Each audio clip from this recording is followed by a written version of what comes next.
Hola, buena tarde, compañeros y compañeros y compañeras del curso de Derecho Laboral Individual de la Redal, el Centro de Solidaridad. Vamos a dar inicio a la clase que nos corresponde, al módulo que nos compete esta semana. Entonces, aquí todavía nos cuesta un poco de trabajo, pero ya vamos mejorando en el manejo de la plataforma.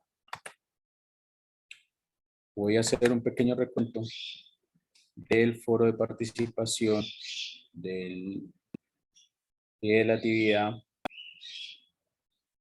de la semana inmediatamente anterior, que fue el módulo número 3. ¿Sí? Por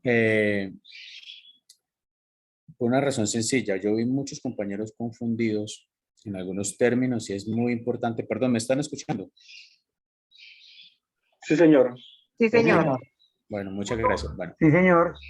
ok, compañero. Perfectamente lo estoy escuchando. Bueno, compañero, muchísimas gracias. Bueno, antes de iniciar esta explicación, quería felicitarlos. Han sido un grupo muy participativo, tanto en las clases virtuales de cada 8 días como en el curso como tal. Sí, han sido muy participativos, es un excelente grupo y quería felicitarlos por eso. Bueno, entonces en el módulo pasado, el módulo número 3, colocamos unos ejemplos que era, Juana fue contratada como asesora de call center por la empresa Trabajo CI. El horario estipulado fue 6 a.m. a 12 meridiano con un salario mensual de 900.000 pesos. Bueno, lo primero, yo se los había dicho en la clase anterior. Nosotros, a medida que va avanzando el curso, va pasando el módulo, ustedes han notado que la exigencia es mayor. ¿Sí? No es que sea difícil, solamente es estar más atentos y la exigencia es mayor. Ya estamos pidiendo realizar derechos de petición y demás. Y por lo menos aquí, en este caso en específico, voy a explicar dos cosas. A la pregunta ¿qué tipo de jornada laboral tiene Juana? Muchos respondieron que era una jornada laboral, diurna. ¿Sí? Ese es un concepto que no es equivocado, pero no es el correcto, porque vimos en el módulo que hay varios tipos de jornada laboral que pueden ser de día, que es el sinónimo de diurno. Entonces, para la pregunta, yo en el foro les hice la acotación a más de uno. La respuesta es jornada laboral ordinaria, ¿sí? Que es como el concepto más acertado para no de pronto irnos a equivocar en el tema de los conceptos, que era muy sencillo. Otra cosa que tiene que ver con el foro es que aquí dos compañeras me hicieron la observación de los 900.000 pesos del salario mensual, que está por debajo del mínimo. Yo escribí en el foro que fue un error mío al subir eh, el, la actividad del foro. Fue un error mío, pero es muy acertado. Yo me excusé, no actualicé el tema del salario mínimo, pero es muy acertado encontrar errores que nosotros no enunciamos en la actividad y en el foro, ¿sí? Está muy bien encontrar errores como este tipo, que este es un error mío, no es dentro de la, no es lo que debe ser dentro de la actividad que tenemos programada. Pero hago referencia a eso porque en la actividad, ¿sí? La actividad es la siguiente. Carlos fue contratado en una empresa como auxiliar de bodega. Al ingresar a su trabajo, le indicaron que su salario sería 900.000 pesos, pero no le indicaron cuál es su horario laboral. Pues todos ya lo vieron, ¿sí?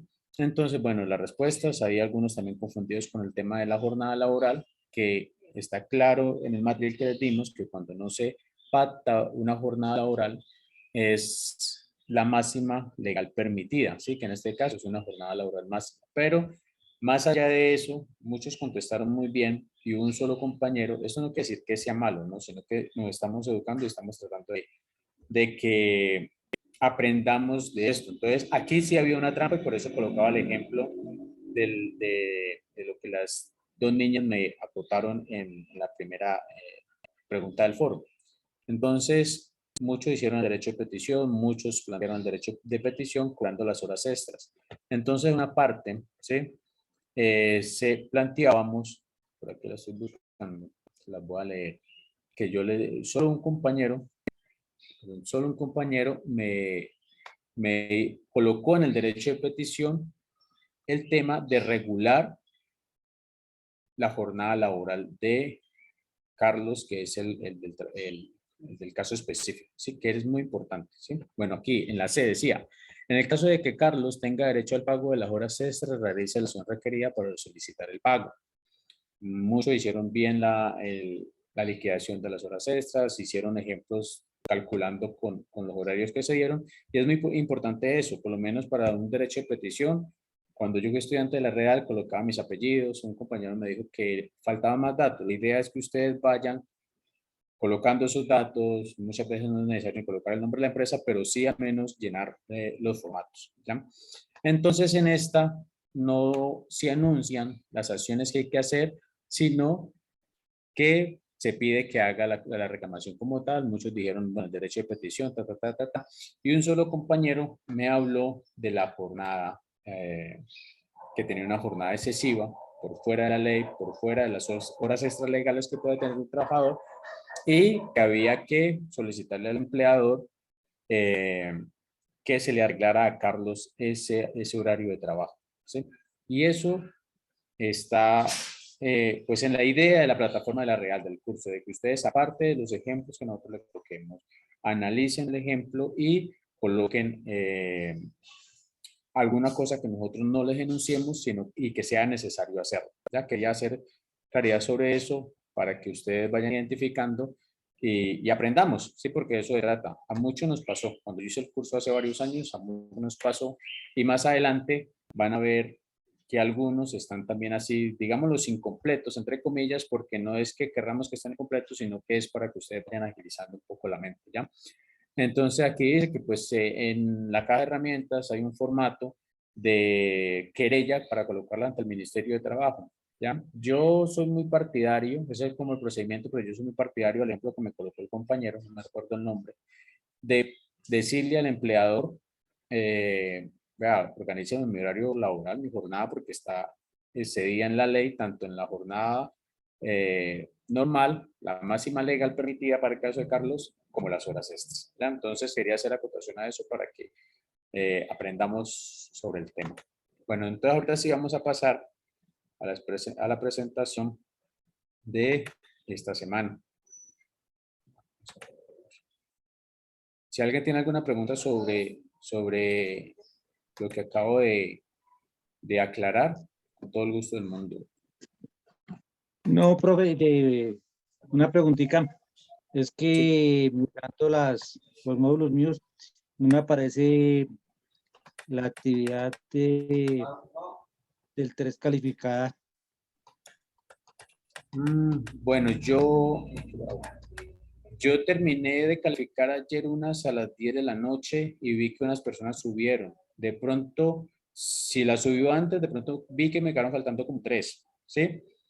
No, yo Hoy nomás terminé. la subí ¿La a subió cuándo, tiempo. perdón? Ah, bueno, sí, como decía, revisando, me quedaron faltando como 3 por calificar, aparte de una compañera que subió la de ella como a las 10:30 de la noche anoche, ¿sí? Pues yo hoy, nomás terminé la clase, termino de calificar el módulo 3 y pues, también para decirles que muchos se colocaron el día. Un segundo, denme un segundo, por favor. Una pregunta por que si no hay número global de la vida. Qué pena, acá me están haciendo una pregunta.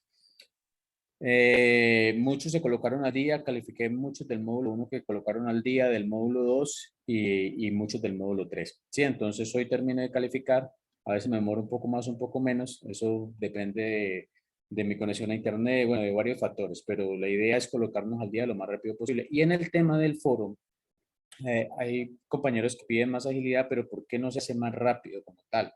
Porque es que cuando yo empiezo a responder se le va dando como la guía a los que no han respondido, que ojalá entren y lean. Entonces yo digo como para lo último, es con la idea de que las personas respondan lo que ellos han analizado dentro de lo que leyeron y lo que estudiaron en dentro del módulo, ¿sí? Entonces yo doy como las espera por eso. Ahorita estoy calificando y revisando el foro a la vez, la actividad y el foro a la vez, con esa finalidad, porque claro, cuando yo le corrijo a alguien, si alguien lee, ya no va a colocar lo que él entendió, lo que él estudió, sino que va a colocar lo que yo ya corregí. ¿Ya? Entonces, comparar un poco de libertad y eso es más o menos el manejo. Pero sí voy a agilizar más lo de las calificaciones, compañero. Ok, gracias. A usted, compañero, por estar atento. Están muy atentos. Este grupo me gusta mucho porque están muy atentos, me escriben mucho, me preguntan mucho y eso es muy importante. Bueno, entonces, vamos a colocar esta presentación. Esto. Y voy a colocar esto en presentación porque se ve un poco más lento. Listo, entonces quedamos en el módulo 4. Bueno, esta semana vamos a revisar el módulo 4. Vamos a dar un pequeño repaso, qué es lo que hemos venido haciendo con los módulos. Bueno, entonces en el módulo 4 tenemos algo exageradamente importante. En la introducción, en el módulo 1, cuando vimos la clase del módulo 1, colocamos que pues el salario, sí, un concepto de salario y embargos, de salario, perdón, y este es el módulo 4 trata el tema de salarios y embargos, que es sumamente importante, es muy importante y más adelante vamos a mirar. Bueno, todos entendemos la importancia, pero hay detalles que muchos no tenemos en cuenta que lo hacen sumamente importante y ahora vamos a tratar de explicar un poco de eso. Y más que todo, tenerlo claro porque uno de los principales abusos y violaciones del derecho laboral está en el salario y en el abuso de los embargos. Entonces vamos a mirar ese tema. Entonces, en generalidades del salario, un concepto legal, el salario corresponde a la retribución del servicio prestado por el trabajador subordinado. El artículo 53 de la Constitución consagra la remuneración mínima, vital y móvil. Eso también lo vimos en un módulo anterior. Proporcional a la cantidad y calidad de trabajo. Eso es muy importante tener en cuenta eso. En general, el salario es todo lo que recibe el trabajador o trabajadora como contraprestación directa del servicio para su beneficio y para enriquecer su patrimonio. Según el artículo 14 de la Ley 50 de 1990, el salario corresponde no solamente a la remuneración ordinaria, fija o variable, sino todo lo que recibe el trabajador en dinero o en especie, como contraprestación directa del servicio, sea cualquiera la forma o denominación de su adopte, como primas, sobresueldo, bonificaciones habituales, valor del trabajo suplementario o de las horas extras, valor del trabajo en días de descanso obligatorio, porcentaje sobre ventas y comisiones. ¿Sí? El salario en dinero está integrado por dos tipos de retribución, ordinaria y extraordinaria. La ordinaria se paga periódicamente y puede ser fija o variable, ¿sí? Y hay que tener claro que ese concepto de variable y está en el aumento del salario mínimo cada año. La discusión del salario mínimo cada año, tuvimos un ejemplo cuando el presidente fue Santos, que le subió un 0,0, creo que fue 5%. Eso fue ridículo, pero el concepto de variable es a favor del trabajador, ¿sí? Porque el variable puede ser que varíe en contra del trabajador. Pues es de pronto, parece que no tiene mucha relevancia, pero es importante que debe ser a favor del trabajador. En Colombia pasan muchas cosas siempre en contra del trabajador y ponía el ejemplo del presidente Santos, no me acuerdo en qué año, pero quiso dejar el aumento del salario estático. En esa época, Gaviria, no me acuerdo el nombre, Alejandro Gaviria, le dio el debate muy fuerte y hizo de que el salario tuviera un aumento y fue irrisorio porque subió 0,05%, me parece que, bueno, no recuerdo muy bien la cifra, pero es muy importante tener en cuenta el ejemplo. Bueno, entonces, ordinaria fija, una suma, por ejemplo, de 300.000 quincenales, 700.000 mensuales. Ordinaria variable puede ser, por ejemplo, 5% sobre ventas y cobros o la remuneración del trabajo por tarea o a destajo. Sí, el concepto a destajo, más adelante lo vamos a ver y es muy importante tenerlo en cuenta. En algunas empresas, en algunos sectores industriales se ve mucho el salario de destajo y el trabajo de destajo. O una suma fija como salario básico o un porcentaje adicional sobre el trabajo realizado como suma variable. Extraordinaria corresponde a la remuneración de horas extras, trabajo en días de descanso obligatorio, como domingos y festivos, recargos, porcentajes sobre ventas y comisiones, sobre sueldos, primas, excepto las de servicio, ¿sí? Bonificaciones habituales, o sea, todo lo que recibe el trabajador y que implique directamente retribución del servicio. Yo aquí quería hacer un apunte. Profe, una pregunta. Cuénteme. Bueno, en los variables tengo la duda, porque por ejemplo hay muchas empresas que pagan un básico más un porcentaje, por ejemplo, digamos en ventas o en cobros. ¿Sí me van a entender? Sí, sí. Ese básico puede ser menos del mínimo Bueno, o tiene que ser el mínimo. yo lo decía la vez, en la clase anterior, hay que revisar muy bien el reglamento interno y convención colectiva, ¿sí? A ver qué básico tienen. Yo veo, bueno, he visto muy pocos ejemplos, bueno, no he visto, la verdad, no he visto ningún ejemplo de que ese básico esté por debajo del salario mínimo, ¿ya? Porque un ejemplo, si usted le tiene un porcentaje por debajo del salario mínimo, con el criterio de que va a completar y va a estar por encima del salario mínimo en ventas, ¿ya? Y si por lo menos usted ese mes estuvo mal en ventas, por colocar un ejemplo, pues le pagarían ese básico por debajo del salario mínimo y sería ilegal. Sí, sería ilegal. Entonces, yo la verdad no he visto ni un ejemplo de esos, pero si está, es una presión, ¿sí? Toca mirar la legalidad porque, ¿qué ocurre? Si cuando usted le pagan, pues cuando usted tiene un porcentaje perdón, un salario básico por debajo del mínimo, usted se va a esforzar más para vender, ¿sí? Para poder hacer más del mínimo. Entonces, eso tiene una connotación escondida que es de presión, ¿sí? Están generando una presión para que usted aumente su trabajo. Entonces, hay que revisar muy bien. Es muy difícil encontrar ilegalidad porque al usted esforzarse va a estar por encima del salario mínimo y cuando le realicen el pago, pues va a estar por encima del salario mínimo. Pero entonces sí tiene escondido el tema de que lo están presionando para que usted trabaje más, ¿sí? Entonces tocaría Ok, revisar muy bien el tema y lo que yo siempre he dicho, hay que buscar, si tenemos sindicato, para que el trabajador no pelee solo, empezar a pelear desde las convenciones colectivas. Entonces, yo iba a colocar el ejemplo, cuénteme. Profesor, ¿me escucha? Sí, sí, Es, compañero, es hágale. básicamente la misma intervención del compañero. Es que yo sí conozco un caso, bueno, conocí un caso y era una persona que trabajaba para una vaina de libros, de venta de libros. Ajá. Y ellos tenían lo que el compañero está apuntando, un básico por debajo del mínimo más comisión por venta. Normalmente con esas comisiones por venta pues superaban el salario mínimo.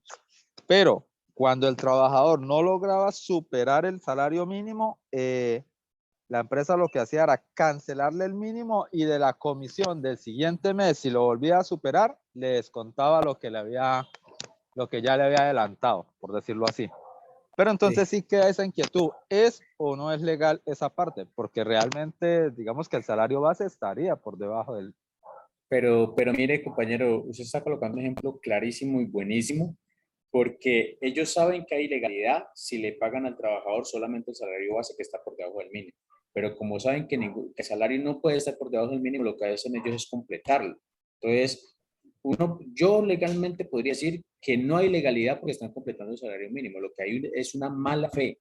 Hay una mala fe de la empresa al adoptar estas condiciones al trabajador para obligarlo a que trabaje más, perdón. Ah, Hay bueno, mala fe. realmente lo que desconozco es cómo les liquidaban las prestaciones. La verdad, sí desconozco cómo lo hacían. Bueno, Lo que sí también recuerdo era que si el trabajador duraba 3 meses sin superar el promedio de ventas, era despedido. O sea, si en 3 meses sí, el trabajador no pasaba con la comisión de ventas por encima del salario mínimo, lo despedían. Y lo dejaban sí, plasmado del contrato de trabajo. sí, sí, en los contratos de trabajo, por eso yo hacía la observación y reiteraba en la importancia de los contratos de trabajo, ¿sí? Porque por lo menos en nuestros casos del sector azucarero, los contratistas ni siquiera nos daban copia del contrato, no nos dejaban leerlo. Y el que quería leerlo pedía copia, terminaban el contrato o no lo dejaban firmar un nuevo contrato. Entonces, sí, esas irregularidades se ven mucho, pero entonces, como te digo, ahí hay una mala fe. No sé hasta dónde uno pueda pelear una mala fe porque es evidente, no están violando la ley, ¿sí? Que es parte de la malicia de un empleador para poder aplicar esa mala fe y esa presión al trabajador. Entonces sí hay que mirar, bueno, yo no creo que ese tipo de empresas tengan una convención colectiva, no creo que tengan un sindicato de trabajadores, pero sí hay una Sí, mala fe que es clara. desafortunadamente esas prácticas se dan donde no tenemos sindicatos, donde es cierto, donde los Sí, trabajadores no están organizados. Y por eso es que pueden hacer todo este tipo de callanadas Sí, porque ¿o no? ellos abusan de la necesidad de los trabajadores, de las personas que no tienen empleo. Y hay otros ejemplos más, y voy a poner uno para no de pronto meterme mucho en ese tema, que llaman a personas que tienen que llevar una plata y resulta que cuando salen de esa cita de empleo, salen con una caja llena de lociones por el valor de la plata que llevaron y tienen que venderlas para recuperar y ganarse algo. Sí, o sea que Colombia está lleno de ese tipo de fenómenos, compañeros. Entonces, vuelvo y repito, ahí hay una mala fe de parte del empleador. Tocaría revisar un caso más a fondo, como usted dice, la liquidación de primas, bueno, las prestaciones sociales, para mirar a ver dónde hay una violación de la ley. Pero ahí lo que hay es mala fe, porque como le completan el mínimo, no están violando la ley. Bueno, entonces yo quería colocar esto que en la extraordinaria está excepto las primas de servicios. Y yo quería hacer claridad sobre eso, aunque esto es de derecho laboral colectivo. Pero cuando uno va a una negociación con el empleador, ellos son muy dados a que por lo menos las primas extralegales, dejar claro y dejar por sentado, estipulado en varios artículos, lo hacen en cada prima y un artículo al final, he asesorado muchos casos, donde dicen que esta prima extralegal, bueno, la forma literal como lo dicen varía de acuerdo a la empresa o el abogado que los asesore, pero dicen y dejan clarísimo que esa prima extralegal no constituye salario, ¿sí? Obviamente porque si ellos permiten y dejan ese vacío jurídico y un trabajador quiere demandarlos con una prima extralegal por varios años, pues el salario subiría mucho. Y eso no es ilegal, ¿no? Que el empleador deje una prima extralegal, ¿sí? Una prima extralegal que no constituye salarios, pues la empresa se está mirando cómo se salvaguarda de pronto una posible demanda. Entonces ese era el ejemplo que quería colocarles. Bueno, pagos que constituyen salarios. Pagos que constituyen salarios conforme al artículo 127 del Código Sustantivo de Trabajo. Porque es que esta cosita aquí no me deja ver y ya no me acuerdo cómo la corrí que di. Allá. Bueno. Constituyen salarios los siguientes pagos. Uno, la remuneración ordinaria fija o variable, hablamos de ella, las primas habituales, excepto la prima de servicios, los sobresueldos, los viáticos en la parte destinada a manutención, alimentación y alojamiento, las bonificaciones habituales, el valor del trabajo en horas extras, recargos nocturnos, dominicales y festivos, compensatorios, pagados en dinero, porcentajes o comisiones sobre ventas o cobranzas, vivienda, alimentación y vestuario suministrado por el empleado. Sí, esto es lo que constituye salario. Pero yo ahí vuelvo a recalcarles que es muy importante, por ejemplo, que colocaba el compañero ahora, es revisar contratos de trabajo. Los contratos es muy importante y en los contratos violan mucho la ley. Yo una vez tuve un contrato de trabajo que en la cláusula 7 nunca me va a olvidar. Decía textualmente que era prohibido afiliarse a un sindicato y en el momento de que el trabajador se afiliara a un sindicato, o sea yo, el contrato sería terminado inmediatamente. ¿Ya? Entonces es muy importante revisar los contratos porque las empresas son muy dadas, por lo menos a la remuneración básica, al salario básico, no lo violentan mucho, entre comillas, pero los demás que sí constituyen salario, los demás ítems que sí constituyen salario, sí son muy dados a que a no reconocerlos ellos como tal, y obviamente ustedes saben que con una Profe, liquidación, cuénteme, una pregunta, disculpe que le interrumpa. El octavo tranquilo. que dice vivienda, alimentación y vestuario administrado por el empleado o por el empleador. Sí, perdón, aquí hay un problema, sí. Sí, es un problema de redacción, sí. Muy bien, gracias, compañero. Entonces, Ok, sí, es la vivienda, alimentación y vestuario suministrado por el empleador, ¿sí? Más adelante vamos a ver este tema en los conceptos de salario, el tema de vivienda, alimentación y vestuario, ¿sí? Que ahorita eso tiene una connotación especial. Y sí, gracias por la corrección, es por el empleador, ¿no? Bueno, Profe, Disculpe, entonces, una pregunta. cuénteme primero las damas. gracias. Buenas noches para todos. Una pregunta, nosotros tenemos, bueno, como ya saben, mi sindicato tiene 20 años, yo soy de la parte antigua, yo no tengo una prima, o sea, no es prima, sino bono de bienestar se llama. Toda la gente que entra nueva, entra prácticamente ganándose 1.100.000 más ese bono de bienestar que viene siendo 200.000, 300.000 pesos, pero ellos dicen que cuando en la liquidación, eso no va incluido dentro de la liquidación, ese bono de bienestar. ahí sí se podría pelear para que fuese válido que entrara dentro de la liquidación.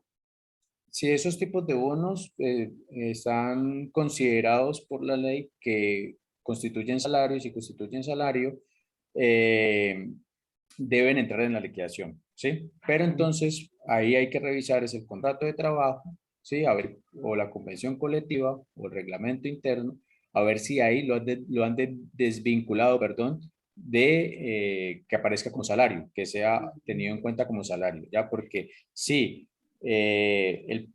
si no lo han corregido en el reglamento interno de eso, debe ser parte de salario. Yo creería que ya lo tienen amarrado, como se dice vulgarmente, a que no haga parte del salario en la convención colectiva, reglamento interno. En alguna de las partes tiene que estar. De pronto en la convención no tanto porque el sector salud es muy fuerte luchando por los derechos, pero de pronto sí en el reglamento interno No, y no en el está tampoco reglamento interno no, pero pues me tocaría revisar los el contratos. contrato. Sí, de pronto algún artículo. Claro, y ahí lo que hay que mirar es Pero, una cosa, ¿no? Perdón, compañero, ya le doy la palabra. Ahí hay que mirar una cosa. Hay que mirar en la revisión de un contrato qué ítem o qué párrafo, qué parágrafo, qué artículo viola la ley, ¿no? Porque si tenemos un Sí. artículo que nos viola la ley, lo primero que hay que hacer es denunciar ese contrato para que ese artículo sea retirado del contrato o de los contratos de los trabajadores, que eso es muy común. Cuénteme, compañero. con Gracias. respecto a eso, la pregunta es si ese bono que dice la compañera es mensualmente, ¿no? Porque mirando el artículo 127 del Código Administrativo de Trabajo, dice que toda bonificación, cuando pasa a ser repetitiva, ¿sí? Ya hace parte salarial. Sí, o sea, todos los años nos lo dan. O sea, todos los meses y tú Exacto. llevan como los 10 años. Entonces, Sí, y ahí dice también, sí, ahí dice compañero, que siga. independiente de la forma en que sea, si sea en especie o sea en efectivo, y como es repetitivo mensualmente, ya pasa a ser una parte salarial, entonces no lo pueden descontar ni Sí. quitar. Sí, por eso yo le decía que sí hace parte, porque en el punto quinto, aquí devolví la diapositiva, están las bonificaciones habituales. Lo que dice el compañero es la parte legal específica en la ley. Entonces sí, hace parte del salario, las bonificaciones habituales. Más adelante vamos a ver de pronto de lo que el compañero está planteando, pero sí hace parte de eso. Sino que como le digo, y yo ahorita estoy asesorando un caso, voy a colocar el ejemplo, y los compañeros que estoy asesorando en Zarzal no quieren dar información, ¿ya? Entonces, yo hago énfasis en revisar los contratos de trabajo, los reglamentos internos, porque cuando uno empieza un proceso para pelear los derechos, sea en el Ministerio de Trabajo, sea con el mismo derecho de petición, sea una tutela, lo que sea, una demanda, uno tiene que hacer una muy buena reclamación basado en toda la documentación que lo rija uno como empleado, ¿sí? ¿Por qué razón? Porque un ejemplo, en el caso de Zarzal, que yo estoy asesorando en Zarzal, ellos están pidiendo un bono que le dan a los afiliados a ese sindicato por parte del sindicato patronal, y yo les pedí copia de la afiliación y ellos no me han sabido definir si son afiliados al sindicato o son beneficiarios por convención. Y coloco este ejemplo porque si yo hago una reclamación, ¿sí? De acuerdo a la ley, pero en el contrato de trabajo o en la convención colectiva o en el reglamento interno ya me empezaron a violentar el derecho, entonces estoy atacando mal la reclamación. En este caso, si yo empiezo a hacer una tutela o un derecho de petición reclamándole al empleador de estas personas en Zarzal que les den ese bono que le están dando a los afiliados, si yo lo hago como afiliado y no son afiliados, pues la empresa se va a lavar las manos y diciendo que usted hizo como esto como afiliado y usted no es afiliado, ¿ya? Entonces tenemos que definir muy bien esas partes. Si una bonificación habitual, en este caso que pone la compañera, está violentada, porque esa es la palabra correcta, está violentada en el contrato de trabajo, no hay que atacar solamente la bonificación para que haga parte del salario, hay que atacar también el contrato de trabajo, ¿sí? Porque por ahí se nos pueden salir. Y yo, hoy que estaba preparando esta presentación, me estaba acordando de lo que les decía anteriormente, en estar muy pendiente de cómo, que fallan los jueces, porque los jueces, muchos, son muy perezosos, y eso los abogados son muy dados a mirar qué fue me tocó para saber cómo actúa el juez y así mismo mirar cómo se empieza a defender un proceso legal, ¿sí? Entonces, como los jueces son perezosos, los inspectores de trabajo, bueno, algunos no, pero la inspección de trabajo no tiene esa connotación jurídica que pueda dirimir un proceso. Entonces es más conciliador que otra cosa. Hay un curso de inspección laboral en Colombia, aquí en La Real, ¿no? Para que lo tomen también. Entonces, tenemos que ser muy dados a no dar papaya. Yo siempre digo, una de mis reglas es no dar papaya y es revisar muy bien cuando vamos a hacer una reclamación de que la empresa no se nos vaya a salir por las ramas y nos trunque un proceso, ¿sí? Bueno, y compañero, Profe, muchas una gracias. pregunta. Con todo gusto, hágale. Usted ahorita hace un rato acabó de decir del contrato de trabajo donde le colocaban un ítem que a usted le quitaban el derecho a afiliarse a un sindicato, o sea, le ponían esa cláusula. Digamos, en ese caso, ¿no sería demandable ese contrato ya que a usted le están vulnerando el derecho a asociación? Sí, compañero, exactamente, eso es lo que yo decía. Es demandable el contrato, sino que hay un problema, ¿no? Y por eso es que tengo algo de experiencia. Yo llevo desde el 2012 despedido. Cuando armé un sindicato, pues no conocíamos el contrato porque no nos daban copia del contrato y no nos dejaban leerlo porque el que pedía copia lo despedían. En mi caso particular, en la empresa donde yo trabajaba. Y cuando ya me despidieron por haber conformado un sindicato con 600 trabajadores, entonces me despidieron. Me despidieron, todavía estoy en un proceso legal con eso.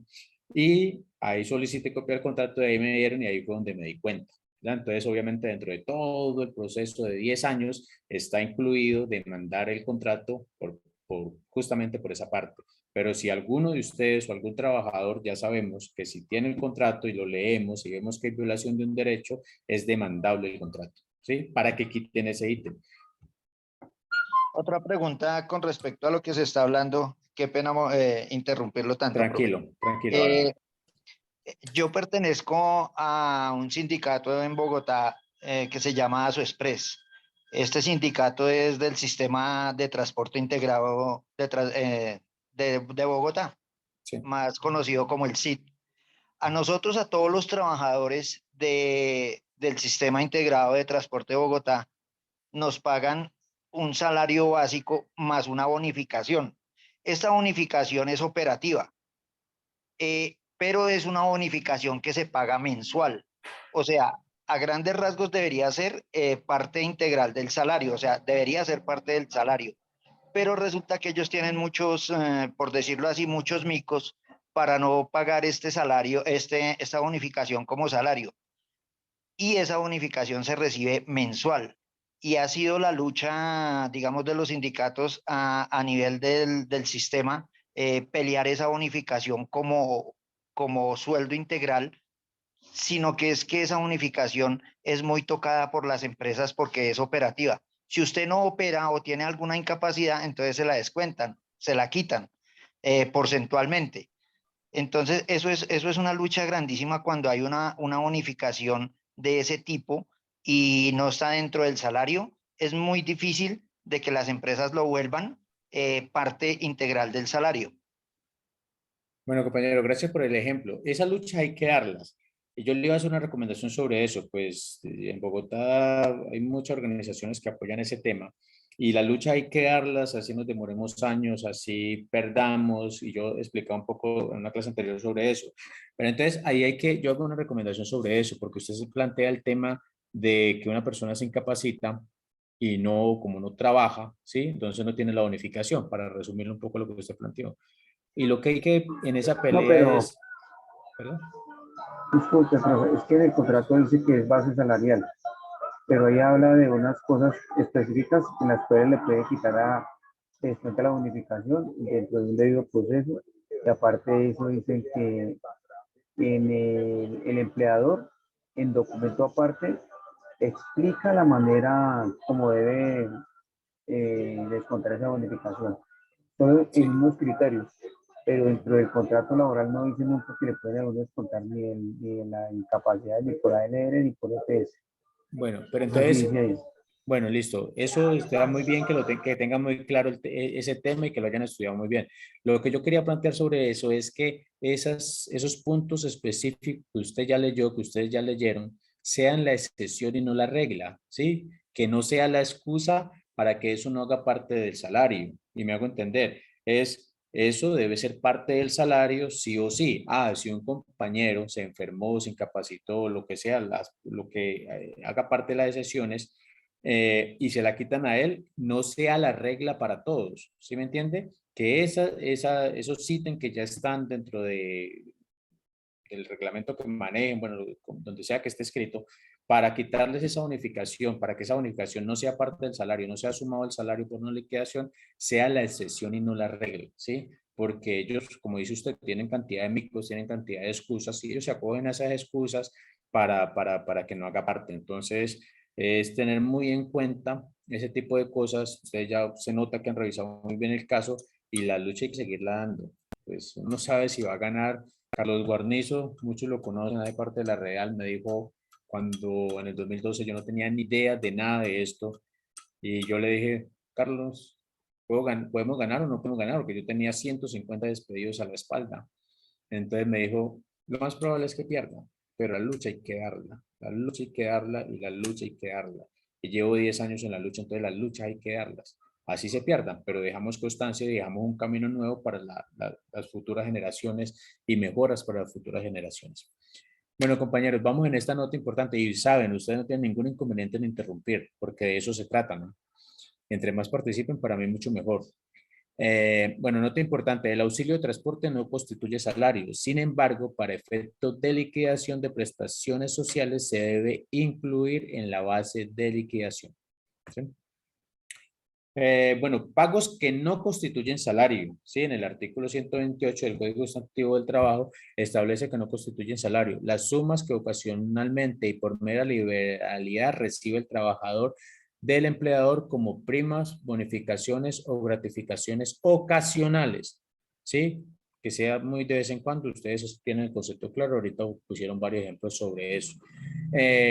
Participación de utilidades excedentes de las empresas de economía solidaria. ¿Ya? Lo que recibe el trabajador en dinero o en especie para desempeñar a cabalidad sus funciones como gastos de representación, medios de transporte, elementos de trabajo y otros semejantes. Las prestaciones sociales, ¿sí? Los suministros en especie cuando se pacte que no tendrán el carácter de salario, tales como alimentación, vestuario, alojamiento y estudio. Muy importante este punto. 4. Los suministros en especie cuando se pacte que no tendrán el carácter de salario, ¿sí? Cuando ya esté pactado que no. 5. Los pagos que expresamente no son salario como vacaciones y su compensación en dinero, el subsidio familiar, viáticos accidentales, propinas y la indemnización por terminación del contrato. ¿Ya?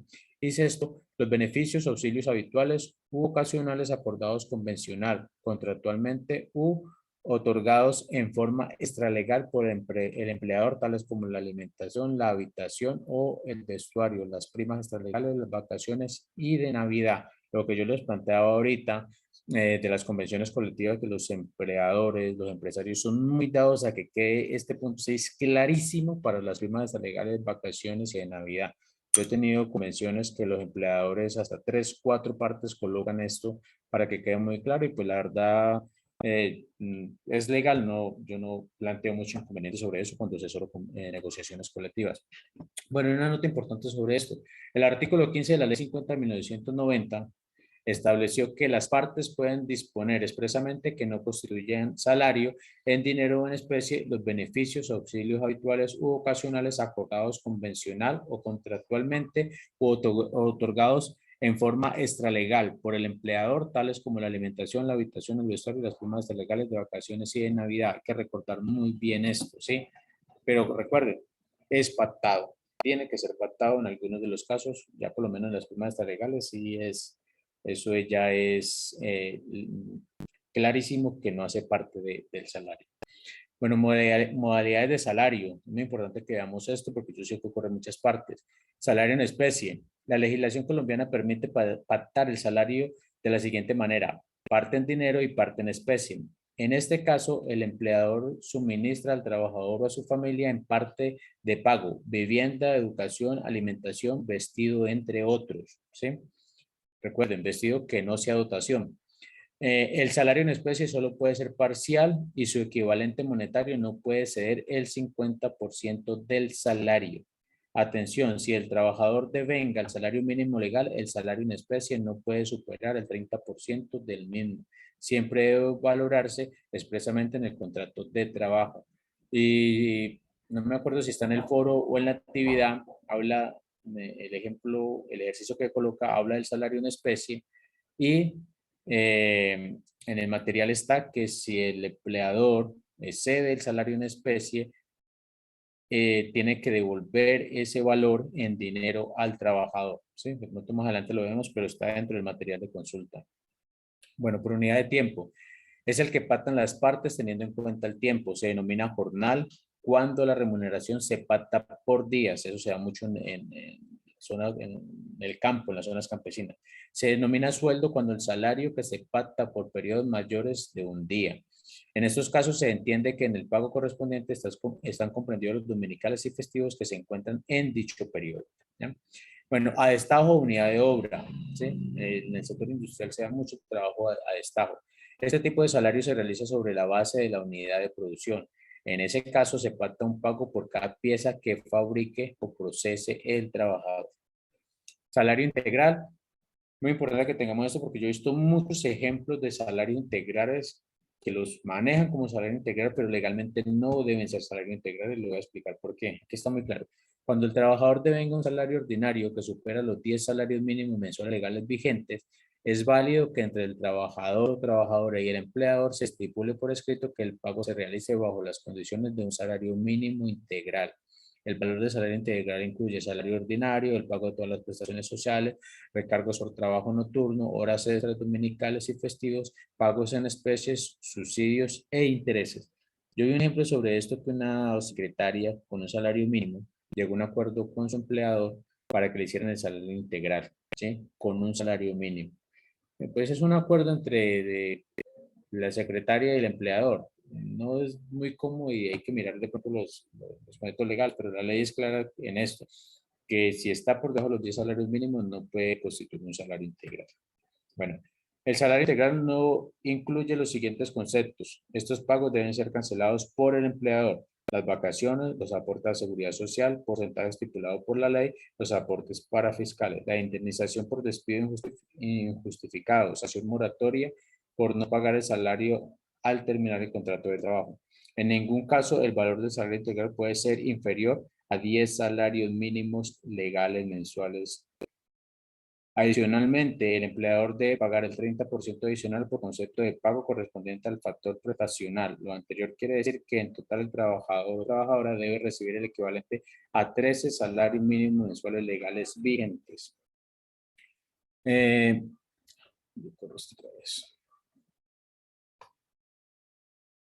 Bueno, siempre que durante la ejecución del contrato de trabajo haya incremento del salario mínimo legal, quedando el salario integral por debajo de los 10 salarios mínimos legales, más el factor prestacional correspondiente a la empresa. El empleador está obligado a incrementar ese equivalente en el salario integral del trabajador. El trabajador que desea acogerse al salario integral, habiendo tenido antes otro tipo de pago en el contrato, deberá recibir la liquidación definitiva de sus cesantías y demás prestaciones sociales causadas hasta la fecha, sin que por ello se entienda terminado su contrato de trabajo. ¿Ya?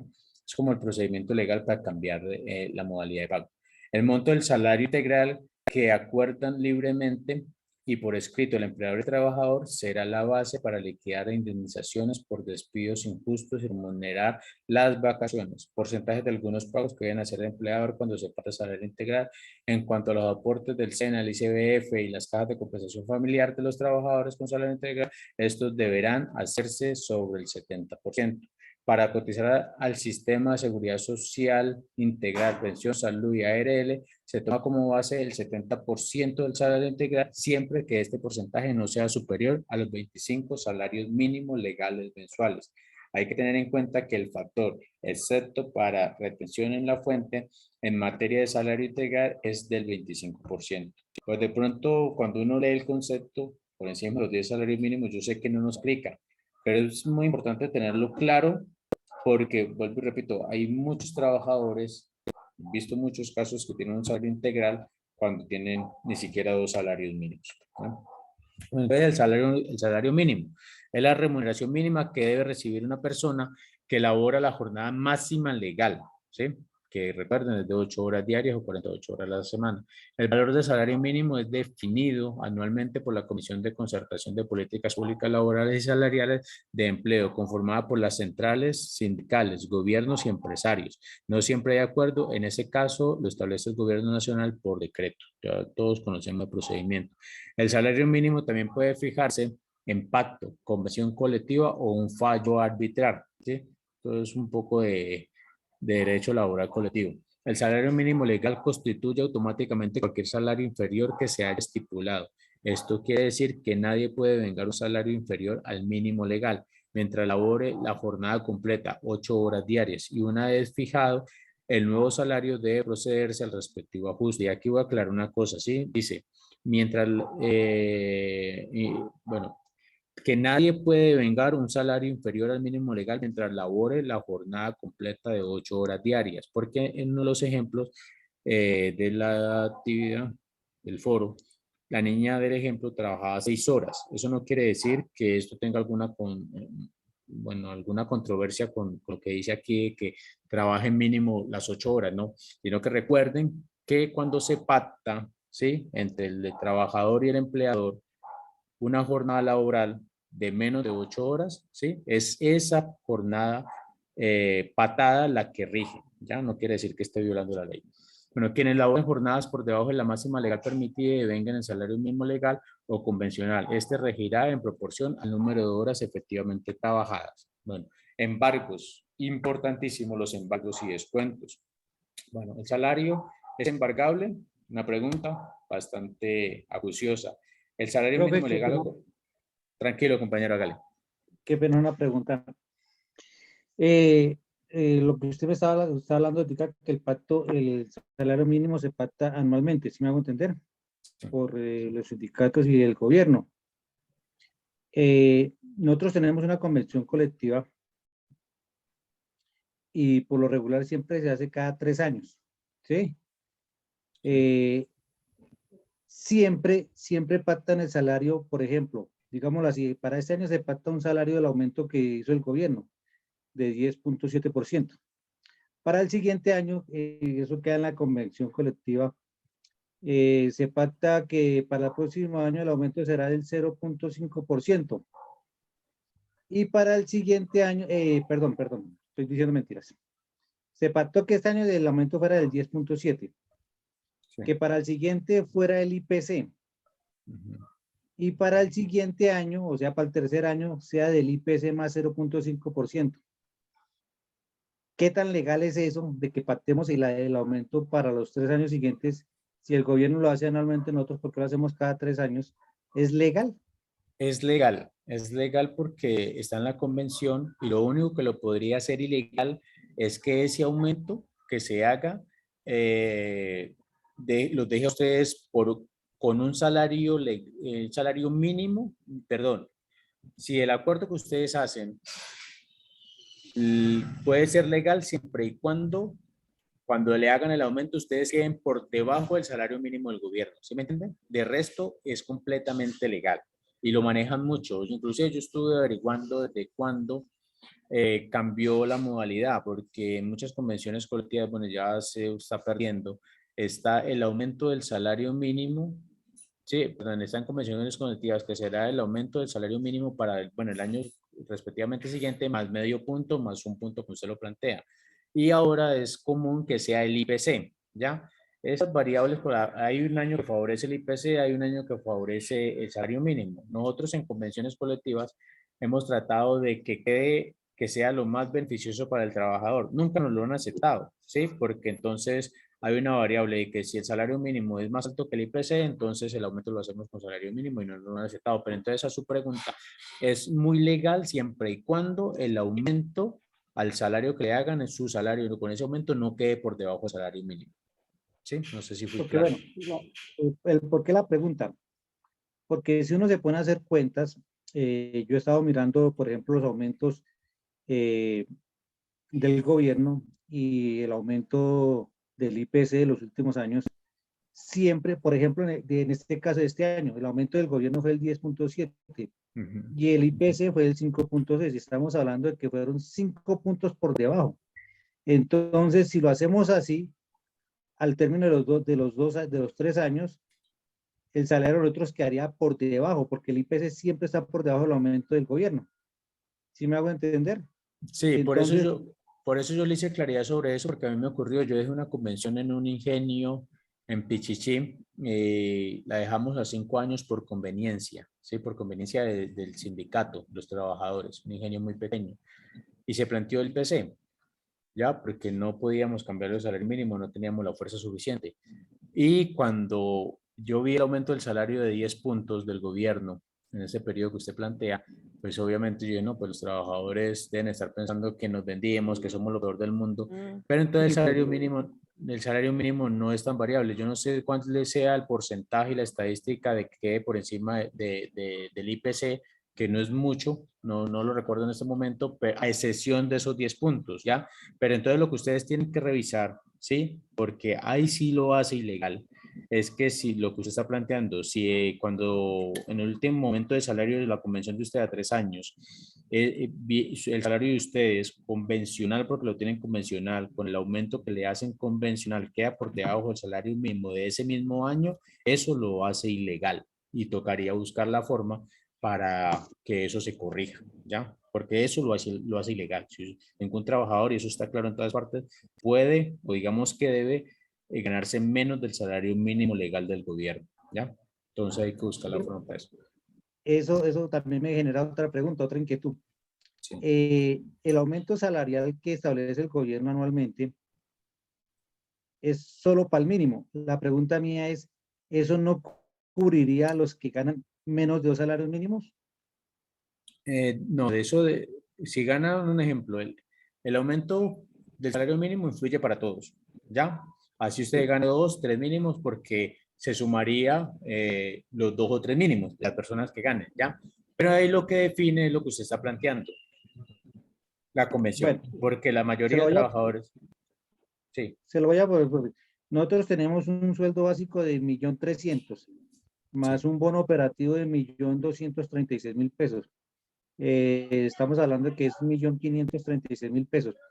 Ese aumento salarial del mínimo del gobierno no nos cubre a nosotros, porque yo tenía entendido que eso cubría a los que ganaban un salario mínimo y menos de 2 salarios mínimos. No. Tiene que ver mucho cómo está en la convención, pero si por lo menos usted gana salario mínimo y medio, por colocar un ejemplo, ¿ya? Sí. Y por colocar cifras, si el salario mínimo está en 1.000.000 y al año siguiente aumenta para que suba, no sé, porcentaje de 100.000 pesos y quede 1.600.000, 1.100.000, perdón, ¿sí? A usted le aplica Sí. para ese salario mínimo y medio, porque suma es con el salario. Si usted tiene un salario mínimo y medio de sueldo, ¿sí? El aumento se hace con lo que haga el gobierno.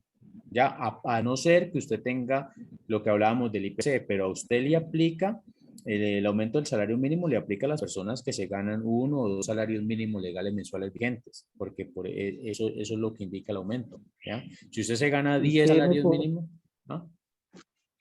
usted me podría, bueno, me imagino que eso debe estar por decreto o por ley o por resolución. De pronto hay una resolución que especifique eso.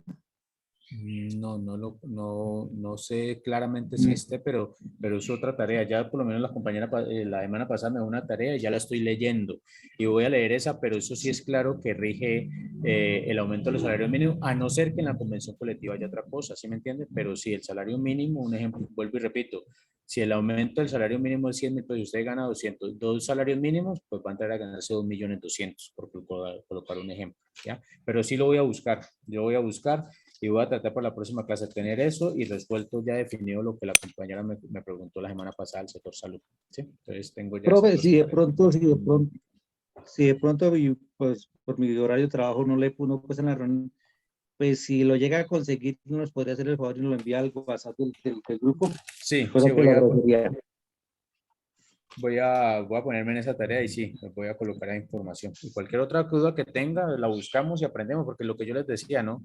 El Esa es la derecho idea. no, Sí, porque el derecho no es que uno tenga que aprenderse todo de memoria, porque es imposible, ¿ya?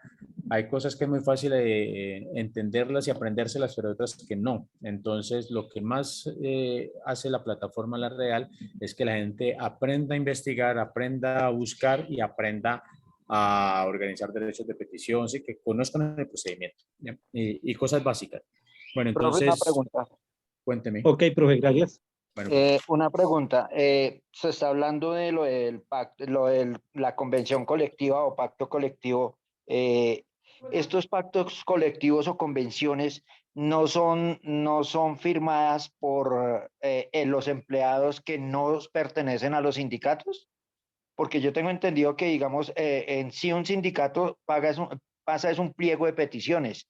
Estas convenciones colectivas son, a diferencia de eso, son de trabajadores que no pertenecen a ningún sindicato, que lo acuerdan con las empresas. compañero, lo voy a explicar y gracias por la pregunta. Y para la publicidad, ¿no?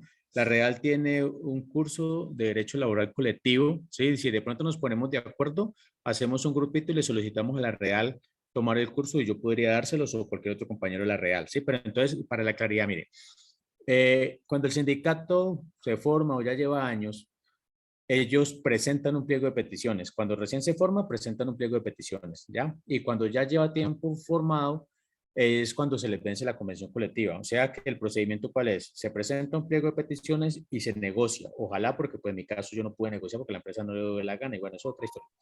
Pero entonces se presenta el pliego de peticiones por parte de la organización sindical y cuando ya eso se firma, que se llega a un acuerdo entre las partes, de acuerdo a la ley, bueno, ahí hay unos términos, se convierte en convención colectiva. ¿Sí? El pliego de peticiones que presentan los sindicatos se convierte en convención colectiva cuando se negocia, cuando se llega a un acuerdo entre las partes. Cuando no se llega a acuerdo, hay dos opciones por parte de los negociadores, que es irse a tribunal de arbitramiento o irse a la huelga. Casi no se da la huelga por la falta de fuerza entre los sindicatos. Pero entonces ya cuando salga el laudo del tribunal, eso es lo que va a regir como convención. Pero para la claridad suya, el pliego de peticiones es el documento que presentan los sindicatos a las empresas o al empleador y cuando se negocia se convierte en convención colectiva, ¿ya? Y los trabajadores que se afinen al sindicato, pues los cobija la convención colectiva o los que no se afinen al sindicato y quieran que los cobije la convención colectiva, pagan derecho de convención, que es la misma cuota sindical, sino que tiene pues una connotación de que no es afiliado, sino que solamente paga el derecho por convención, que soy mucho ejemplo. ¿Ya? No sé si le quedó claro. Sí, profe, gracias, muy amable. Bueno, Yo, profe, otra pregunta. Bueno, pregunta no. Nosotros, el instituto nosotros nunca llegamos a un acuerdo en la mesa de negociación porque no llegamos. Ellos siempre, este es el cuarto que se fue para el tribunal en este momento, el 22 de agosto. Sí, 22 de agosto ya se fue a tribunal. Estamos esperando la respuesta, que nos citen. Ahí se puede demorar 2 años, ¿no? Porque así han sido con los otros. La pregunta es, en el anterior, o sea, el instituto nos está diciendo que como ya hemos pasado 3 laudos, en esos 3 laudos ganamos no solo el aumento, sino unas primas extralegales y todo eso. Y ahora nos contesta diciéndonos que el laudo ya se terminó, entonces que por comunidad no está vigente, que ya no pagan esas primas. Eso es, o sea, mi pregunta es, ¿o cómo lo peleo para hacerlo valer? Porque tengo entendido que eso no se pierde, pues lo único válido es que tienes el salario, el aumento de la salarial, no más. bueno, eso tiene el problema del laudo es ese, que a veces se demora mucho. Y dos claridades sobre eso. La semana pasada tuve una reunión con el Ministerio de Trabajo y lo que ellos plantean es que demorarse 5 días para recibir el laudo y 10 días para iniciar un proceso y 2 meses para resolver, ¿sí? En el papel, porque todos le dijimos que eso hay arbitrajes de 2, 3 años y más. Entonces, bueno, lo primero es que eso lo termina definiendo el laudo, ¿sí? Lo que yo diría es que se debe solicitar ¿sí? Que tengan en cuenta en los diferentes tribunales de arbitramiento es ese tiempo dejado de percibir, pero eso lo termina definiendo el laudo, ¿sí? El tribunal de arbitramiento, los tres jueces, el del trabajador, el de la organización sindical, la empresa y el tercero que es de común acuerdo. Entonces, eso lo termina definiendo el laudo como tal. No recuerdo hasta dónde hayan procesos de demandar un laudo, porque ¿qué hacen los laudos arbitrales? Ellos son muy prácticos en dejar casi que lo de ley, ser muy salomónicos, es como la expresión correcta, ¿sí? Ser muy Sí. salomónicos, venir como con lo que venían, ¿sí? Y ustedes deben tener la experiencia, ya tienen varios laudos, es mirar a ver si en los periodos de tiempo que quedan intermedios, desde que se vence un laudo al otro, cómo han actuado ellos, y mirar a ver cómo pueden interponer alguna solicitud a ese laudo para que tengan en cuenta esa parte. Es como la recomendación que yo hago, pero sí es muy importante que ustedes revisen los laudos anteriores, ellos cómo se han comportado en el tiempo intermedio, porque eso No, debe... o sea, ¿sí? tengo entendido que si uno los denuncia o ellos lo denuncian, pues hasta ahí llega la bueno, lo que se ganó en ese laudo. Pero el problema es que, o sea, llevamos, el sindicato lleva 20 años y en los 20 años, como les digo, han pasado por 3 laudos. Esos 3 laudos ya salieron, pero a partir de ahorita del mes de diciembre nos llegó al sindicato informándonos que a partir de la fecha se nos retiraba las primas extralegales que habíamos ganado en el laudo Porque del ya, 2015. porque ya se venció, sí. No, Eso, pero no se perdón. había vencido, o sea, no se había vencido porque decía que se iba hasta el 2022. Entonces no la pueden quitar porque se puede denunciar el laudo, ¿sí? Pero hasta que no, y lo mismo pasa con la convención, ¿sí? Ujú. Hasta que no se termine la negociación, no se determina el tribunal de arbitramiento, el laudo anterior o la convención anterior queda vigente hasta el término donde esté pactado, ¿sí? Donde esté definido como convención o como Listo. laudo, ¿Y ¿sí? eso se denuncia ante el ministerio o toca con demanda o con... Pues lo primero, yo le explicaría, mandaría un documento al empleador diciéndole eso, ¿sí? Explicándole, diciéndole que no puede quitarlo porque el que está vigente es el laudo tal o la convención tal y el tiempo donde termina es tal y estamos dentro del tiempo. Yo le explicaría eso y decirle que no puede hacerlo, ¿ya? Ujú. Si él continúa, sí sería una queja ante el Ministerio de Trabajo y por último la demanda. Ah, listo. No, yo ya pasé la carta aclarando, o sea, que me aclararan por qué. Y ellos, la respuesta es que no, que ya la vigencia del laudo caducó. ¿No? Póngale cuidado, ellos están diciendo eso, que la vigencia del laudo caducó, pero la vigencia del laudo caduca cuando termine el laudo que está vigente. Lo Ujú. mismo para la convención, ¿sí? Hasta que el tribunal saque un laudo nuevo y diga desde dónde va, desde dónde inicia hasta dónde termina. ¿Ya? Y Gracias. para el compañero ahorita que me preguntaba, es muy recurrente que el trabajador que no esté afiliado a una organización sindical y no pague derecho por convención, la empresa le dé en salario, ¿sí? Es muy recurrente, no siempre pasa, pero es muy recurrente, que le dé en salario lo mismo que tienen los convencionados, ¿sí? Sea por derecho de convención por ser afiliado o sea por beneficio de convención. Las empresas son muy recurrentes, no es mejorar el tema del salario porque es un derecho a la igualdad y el salario pues es el tema fundamental de cualquier trabajador. Trabajamos para que nos paguen, mejor dicho, para resumirlo. Entonces esa partecita me quedó ahora. Bueno, entonces, embargos y descuentos, bueno, ya hablamos de que el salario es embargable, el salario mínimo legal o convencional es embargable en casos especiales, alimentos, cooperativas o fondos de empleados. Solo puede ser embargada la quinta parte del salario de un trabajador, pero solo después de que excede el salario mínimo legal o convencional para atender obligaciones con terceros. ¿Cuál es el porcentaje de descontar por alimentos? Si el embargo se produce por demanda de una cooperativa o fondo de empleados para recaudar obligaciones a su favor o por alimentos, puede embargarse cualquier salario hasta un 50%. Cuando el embargo se produce por demanda de una cooperativa o fondo de empleados para recaudar obligaciones a su favor o por alimentos, puede embargarse cualquier salario, incluso el salario mínimo, hasta en un 50%. Ejemplo, Embargo a un trabajador que gana más del salario mínimo. Un trabajador gana 2 millones actualmente, como ejemplo. El juez ordena un embargo hasta de 500.000 pesos. Hay que tener en cuenta que solo puede efectuar el descuento de la parte que supera el salario mínimo. En este caso, tomamos los 2 millones, le restamos el salario mínimo y es decir, 800, bueno, aquí me faltó actualizar también el tema del salario mínimo. Ese era el salario mínimo de ese año. Sí, 2 millones menos 828.116 pesos quedaría 1.117.884 pesos, que es lo que nos dice la norma para empezar a actuar sobre el embargo. Recordemos que solo se puede descontar hasta la quinta parte de 1.117.884 pesos, ¿sí? O sea que si lo que le queda de los 2 millones de pesos sacando el salario mínimo, que es 1.117.000 pesos, 117.884 pesos dividido en 5, que es la quinta parte, le pueden embargar 223.777 pesos. Entonces, dice, en este caso, el descuento no puede superar los 223.777 pesos. Esta suma mensual puede ser descontada por mitades quincenales, ¿ya?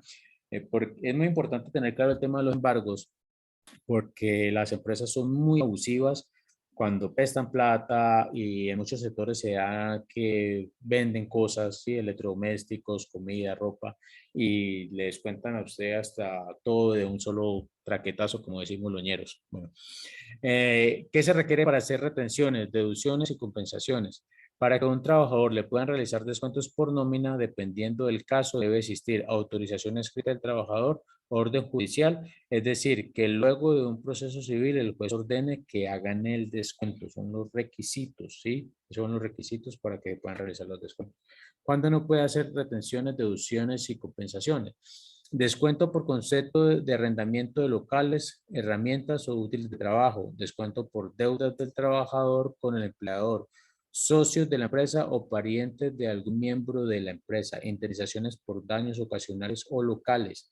Máquinas, materias primas, productos elaborados por la empresa, pérdidas o averías de elementos de trabajo. Recuerden que en estos casos no puede hacer retenciones, deducciones y compensaciones, porque se ve mucho que si se me dañó un alicate tengo que pagarlo, dice el empleador. ¿Sí? No se pueden hacer deducciones por eso.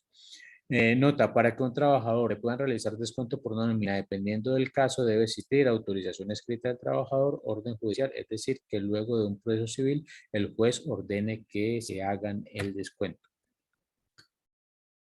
Trámite de créditos con el empleador.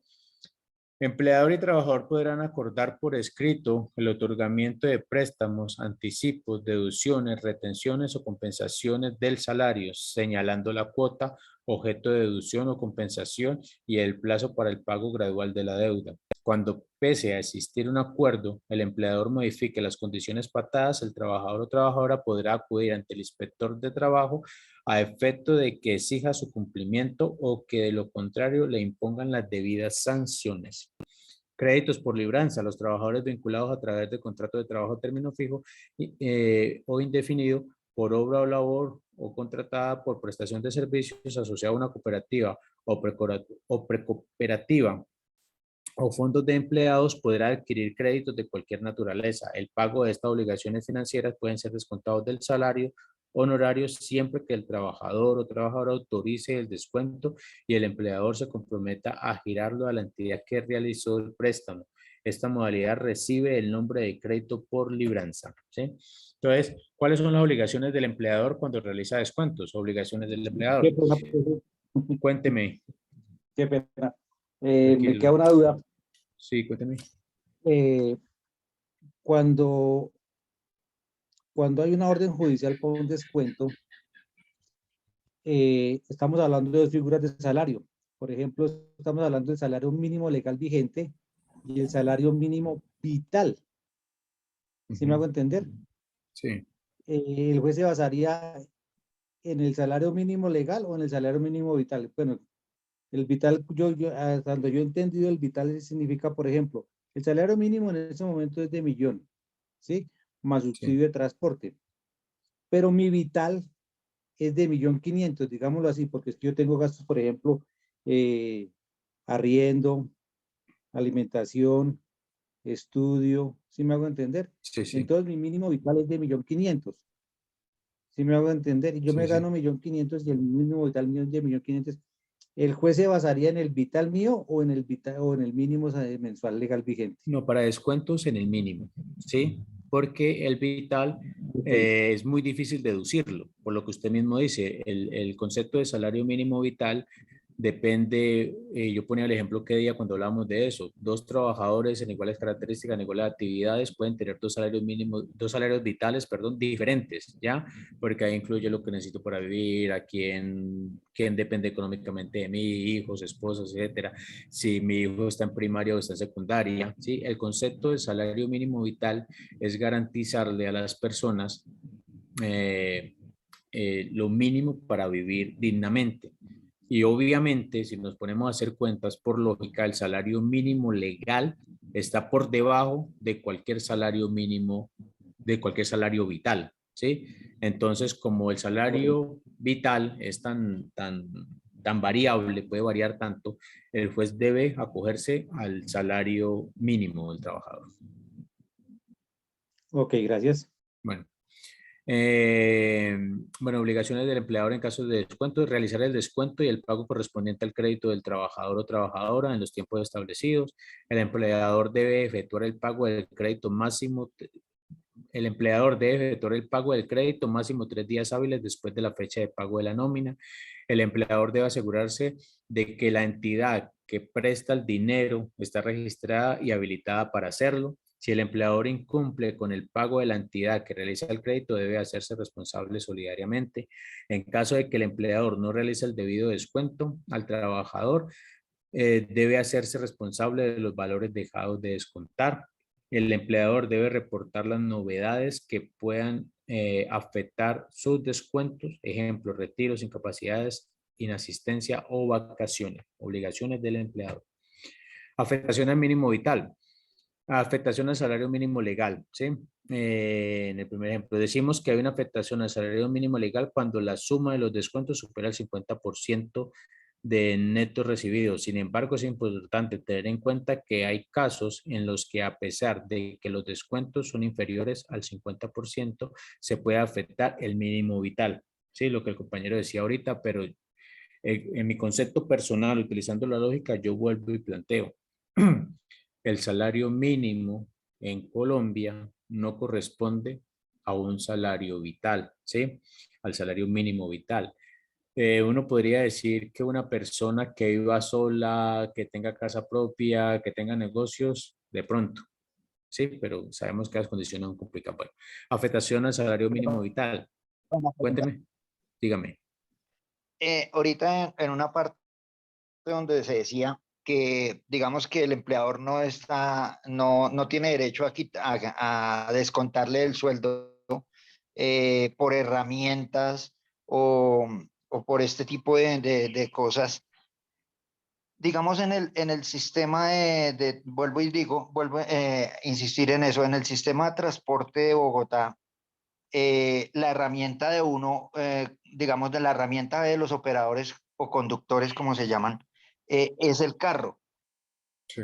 En muchas ocasiones, cuando ellos tienen un evento en vía, esto llega a ser descontado en un porcentaje por las empresas, digamos, se estrelló y costó el arreglo, por decir algo, 200.000 pesos. Al empleado le descuentan un porcentaje por el daño. ¿Eso es legal? No, no es legal. No, inclusive no debería hacerlo. No digo que no pueda hacerlo porque ya lo hizo, sí, pero no debía hacerlo porque, como usted lo plantea, es una herramienta de trabajo y en caso tal de que vaya a hacer un descuento de esos, tiene que ser vía judicial, ¿ya? Y un ejemplo, si tendría que demostrar que lo del trabajador lo hizo adrede, ¿sí? Que se bajó del Transmilenio y le metió candela, por decir algo, ¿sí? Por poner un ejemplo. Y tendría que mostrarlo y tiene que autorizarlo un juez. O sea Ok, que no, gracias, profe, muy amable. bueno, señor, Profe, bueno, una pregunta. dígame. Entonces, cuando el mínimo vital es cuando le hacen un descuento que no está estipulado, por decir algo, en el caso de la bonificación fue un descuento ilegal, ahí le afecta el mínimo legal. O sea, cualquier descuento que no sea autorizado y que no esté dentro de lo legal, ahí le afecta el mínimo vital. Bueno, primero afecta el salario mínimo, que es el concepto como más establecido jurídicamente, ¿ya? Vuelvo y repito, porque el salario mínimo vital es muy variable y mucha legislación se basa el salario mínimo con el salario mínimo vital. Trabajan en eso porque mucha gente se gana solamente el salario mínimo, ¿ya? Entonces, al ganarse el salario mínimo, que es lo único que tiene, y se acoge por lógica que es su salario mínimo vital porque no tiene más, ¿ya? Entonces, por eso muchos conceptos son de salario mínimo como tal. John Bautista está levantando la mano. Buenas noches, sí, señor. Profe, una pregunta. Cuénteme. Es que un compañero ahí hablando de lo del servicio de transporte aquí en Bogotá, Consorcio Express está autorizado a hacer descuentos, por ejemplo, porque se le queda una direccional prendida, que se alcanza uno a pasar un semáforo en amarillo, que no alcanzó a cerrar la puerta y uno medio arrancó. ¿Eso está legalmente permitido? Porque ellos hacen eso. Bueno, esos ya son procedimientos de operación, ¿no? Sí, porque de pronto no prender un direccional, no cerrar la puerta, esos son procedimientos de operación y eso hay que revisarlo. No sé hasta dónde sea legal el descuento. Yo creería que no, porque lo que estamos viendo es como daños, sí, como daños, como dañar una herramienta, como tal, bueno, cosas como esas. Pero ya en temas de operación ya hay que revisar más despacio, porque hacer un descuento para mí es exagerado. Ya debería como un Sí. llamado de atención o de pronto llegar, si es reiterativo que un operador de un bus de estos 10 veces seguidas en un día, por poner un ejemplo drástico, no cierre la puerta, pues de pronto suspensión un día, por poner un Sí. ejemplo, pero ya descontarle plata por eso a mí me parece exagerado, pero sí toca revisarlo más a fondo, porque como le digo, no es un daño, es un tema de operación, ya de una persona que hizo un curso para conducir un bus de estos, de pronto esté no acatando las normas o para manejarlo, ¿sí me entienden? Entonces eso toca revisarlo más despacio y diferente, porque hasta allí, Bueno. por lógica, para mí no deberían hacer un descuento por eso, Bueno, muchas ¿sí? gracias. Bueno, Profe, perdón, sí, una tranquilo. acotación ahí a ese tema. Yo creo que también al hacer un descuento, esto más que todo, estos descuentos siempre los hacen es del bono operativo. Al hacer un descuento, tengo entendido que debería primero, como decirle al empleado, mire, usted cometió esta falta, se le va a hacer este descuento, o sea, anunciarle que usted va a hacer se le va a hacer un descuento y no hacerlo por derecha sin autorización del empleado o del operador en este caso. Pues eso es lo que estamos viendo que dice la norma. Ya ahí lo que yo recomendaría es revisar cómo funciona ese bono, cómo está establecido y dónde está estipulado y qué condiciones tiene el bono, porque algo debe decir sobre eso, ¿ya? Algo tiene que decir sobre el bono sobre ese tipo de tema, entonces es revisarlo como tal, ¿ya? Porque sí, lo que estamos viendo es que para hacer un descuento tiene que estar autorizado o por vía judicial, aprobado, autorizado por un juez o por el trabajador como tal. Pero entonces, sí hay que revisar ese documento que rige esos bonos que ustedes que tienen, ¿sí? Porque, y ahí definir varias cosas, definir hasta dónde los descuentos son legales, hasta dónde cuando no pagan el bono, que ahorita hablamos de eso, de pronto por incapacidad o algo, eso tocaría revisar precisamente como tal cómo funciona el bono y cómo es establecido. ¿Sí? Los Ahí aparece componentes en del el bono. contrato laboral, en el contrato de trabajo aparece, Pero tiene que que es tener lo que le algunas afecta. características. Ah, sí, Sí. pues eso es lo que toca revisar. Toca Hay que revisar ese leer, bono. así hay que, disculpe, ahí es que leer que cada cual tiene un contrato laboral, pero entonces ahí hace énfasis en cómo es el descuento del bono y que cuando el descuento se hace, el empleador tiene que anexarlo al desprendible de pago en un documento aparte explicando el motivo por el cual se le descontó, se le va a descontar o está pendiente de descontar. Eso sí aparece ahí, pero toca leer el contrato laboral. Y toca, aparte de leer el contrato laboral, como dice el compañero, que está muy bien, es revisar cuáles de esos descuentos tienen grado de ilegalidad. ¿Sí? Eso toca revisarlo muy bien. Porque uno podría decir, bueno, de pronto un descuento, y hay que tener en cuenta, es en un bono que está anexado a lo que ustedes tienen como salario básico, ¿sí? Entonces toca revisar esa parte, mirar a ver qué grado de legalidad tiene, algunos descuentos o todos los descuentos, pero sí toca revisarlo al pie de la letra para hacer, ¿cómo se dice? Bueno, para ser legales en la revisión, para no dejar nada por fuera como yo lo que ahora, ¿ya? Entonces decimos aquí el concepto de afectación al salario mínimo vital. Decimos que hay una afectación al mínimo vital cuando los descuentos realizados impiden que el trabajador pueda asumir los costos de la canasta familiar y mejore su calidad de vida. En este caso no importa si el salario es superior al mínimo. Es importante tener en cuenta que se deben demostrar los gastos mínimos vitales para el trabajador y su familia. Miren lo que yo les vengo planteando, ¿sí? No importa si el salario es superior al mínimo. Y eso está muy bien para los que ganan más de un salario mínimo, ¿sí? Pero la mayoría o muchas personas ganan un salario mínimo como tal. Entonces, ¿qué pasa? Yo vuelvo y repito, el salario mínimo, para mi concepto, para una familia, para una pareja que dependan de un salario mínimo, no es el salario mínimo vital que necesitan, ¿ya? Entonces, hay que tener muy en cuenta el concepto y las variables y los vacíos jurídicos que hay en ese tema de cómo acogen el salario mínimo como lo único que uno tiene, ¿sí? Bueno, bueno Entonces, disculpe que le ¿sí? haga una pregunta. O sea que cuando tiene uno un pago con una entidad bancaria, al afectarle el salario mínimo vital, le está afectando ese pago también, entonces, ¿puede ser así? Claro, pues lo que nos explica aquí es que hay que mirar hasta dónde el empleado y el empleador en los descuentos, puede ser con un banco, le afectan ese salario. Pues los bancos, las entidades bancarias son invitadas a hacer un estudio de endeudamiento, un estudio de crédito, donde dicen, bueno, usted gana tanto, no debe nada más, por poner un ejemplo, entonces usted puede le puedo prestar tanto para que el descuento mensual sea de un 20-30%, por poner ejemplo, del salario mínimo, ¿ya? Sí.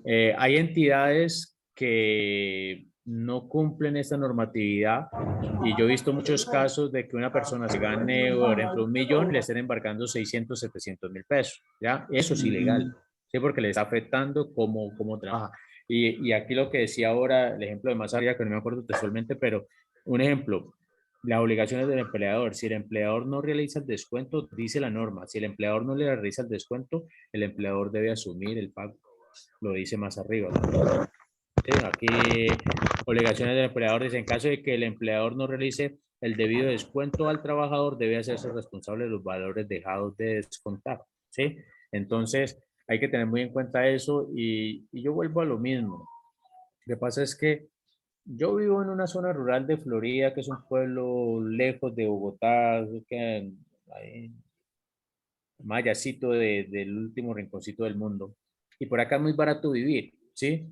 Pero una persona que vive en Bogotá, cuando los servicios son carísimos, cuando todo hay que comprarlo, cuando el arrendo es carísimo, cuando el estudio es carísimo, la comida es carísima, ¿sí? Y se está ganando 2 salarios mínimos, tampoco alcanza. Entonces, las entidades bancarias son muy dadas a aprovecharse de eso para prestar plata más de la que deberían prestar, no porque no la necesite la persona, sino porque a ellos les interesan es que la persona esté endeudada, ¿ya? Entonces hay que revisar eso. Y uno lo hace, un trabajador lo hace, lo hacemos, es por la misma necesidad, porque mantenemos al día, porque, vuelvo y repito, los salarios que tenemos muchos, nosotros que estamos en estos cursos, no se asimila al salario mínimo vital, así ganemos más de un salario mínimo. Y es simple, ustedes se sientan a hacer las cuentas, por eso aquí lo dice, debe demostrar, aquí en esta parte es importante tener en cuenta que se debe demostrar los gastos mínimos vitales para el trabajador y su familia, ¿sí? No, pero usted dio la respuesta importante que es que el banco le realiza un estudio y de acuerdo a ese estudio le presta, que le dice la cuota son 200, entonces sí puede pagar de lo que gana. Claro, Entonces, cuando le hacen un descuento, cuando la empresa le hace un descuento, le está afectando ese mínimo legal y fuera de eso le está afectando para que de pronto en caso tal no pague la deuda o la cuota. Pero sí sí está lo buena puede la afectar. respuesta, profe. Claro, y entonces el empleador también dentro de sus obligaciones debe estar pendiente de que el descuento no debe estar por encima de que afecte al trabajador. ¿Sí? El empleado pues no lo hacen, pero debería hacerlo. ¿Sí?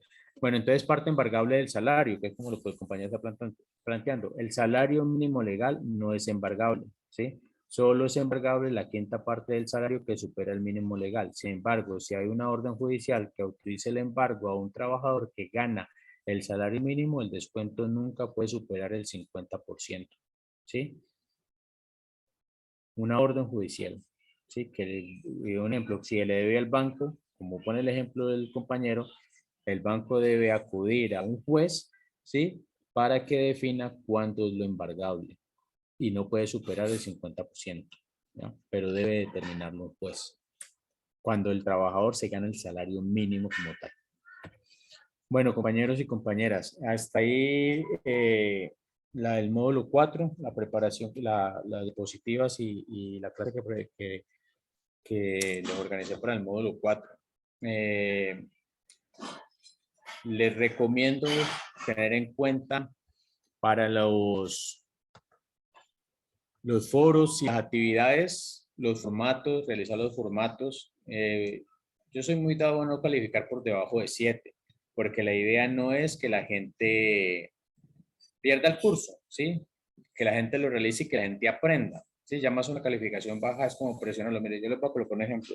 En un curso que di hace como un año y medio, bueno, sí, más de un año, había un estudiante que yo le corregía el foro. Y yo le corregía el foro y él inmediatamente lo corregía. Las observaciones que yo le hacía, él las corregía, ¿sí? Y si yo, cuando la corregía, yo le hacía otra observación, él inmediatamente la corregía. Así, y igual la actividad. Yo sé que pues depende mucho del tiempo y todo. Inclusive me llamaba a las 12 de la noche y me decía, cuando no le había calificado, me decía, ¿cómo me calificó? ¿Cómo me quedó? ¿Qué me falta?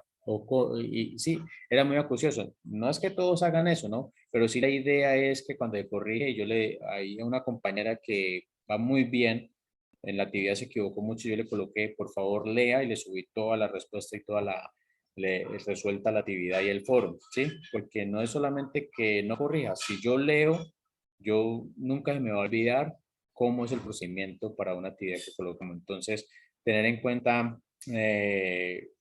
las acciones que se deben hacer que no están colocadas en el ejercicio, empezar a manejar los formatos de derecho de petición, las querellas. Los formatos, para los que no lo han visto, son muy básicos, tienen la ley, solamente llenar los nombres, algunas características. Cuando dice Carlos, colóquele el apellido suyo, completar, sí, al número de teléfono suyo y cámbiale la última. Sí, es como poder llenar los datos y ir practicando eso, es como la recomendación que yo les hago. Entonces, compañeros y compañeras, por hoy ya terminamos la clase. Si tienen alguna pregunta, con todo el gusto del mundo. De las querellas, ¿de qué manera se hace cuando uno denuncia algo, digamos, de la convención colectiva, por decir algo?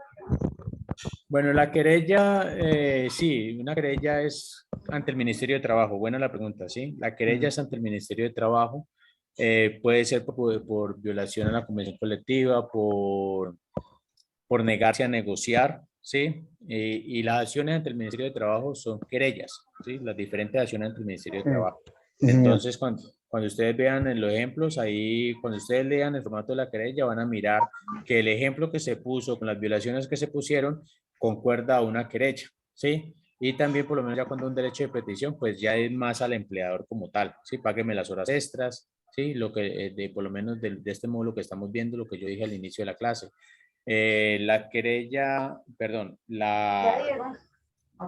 derecho de petición para que el empleador pague las horas extras, ¿sí? Y la querella ante el ministerio como queja para que el empleador regule, ¿ya? Entonces, las querellas van más que todo al Ministerio de Trabajo, van al Ministerio de Trabajo, ¿ya? Ah, bueno, sí, porque es que yo hice un derecho de petición a la empresa para que me pagara los domingos laborados.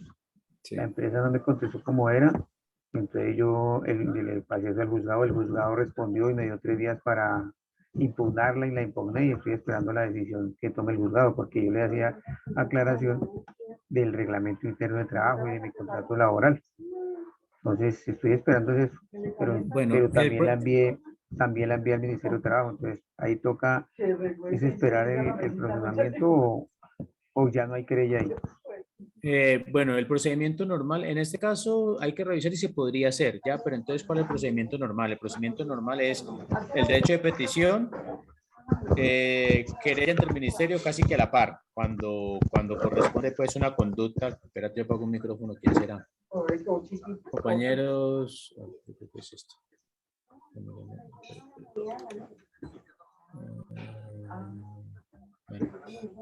no veo cómo silenciar esta compañera que tiene el micrófono perdido.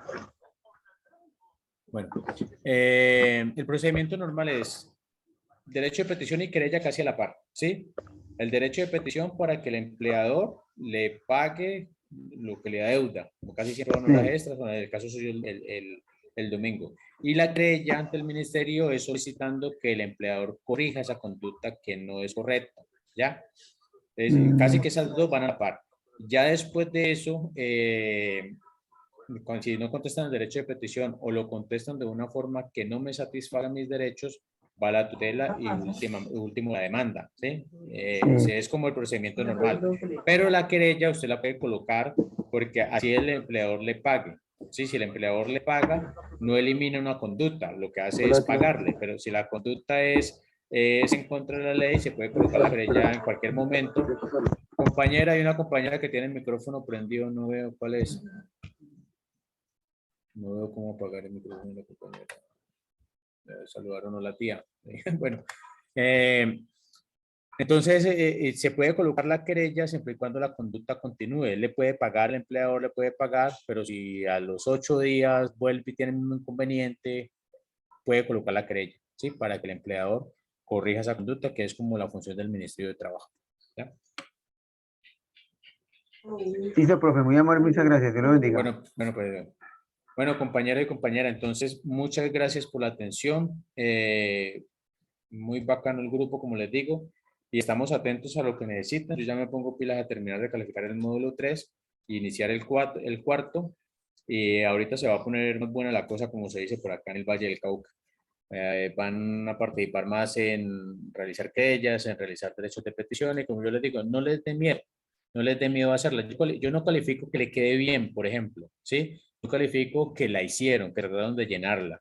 Obviamente, pues yo leo el contenido y si de pronto se equivocó, yo le corrijo. Pero la idea es que se atrevan a hacerlo, ¿sí? Eso uno se acostumbra a hacer las querellas y ya uno se familiariza con eso. Compañeros y compañeras, muchas gracias y que descansen.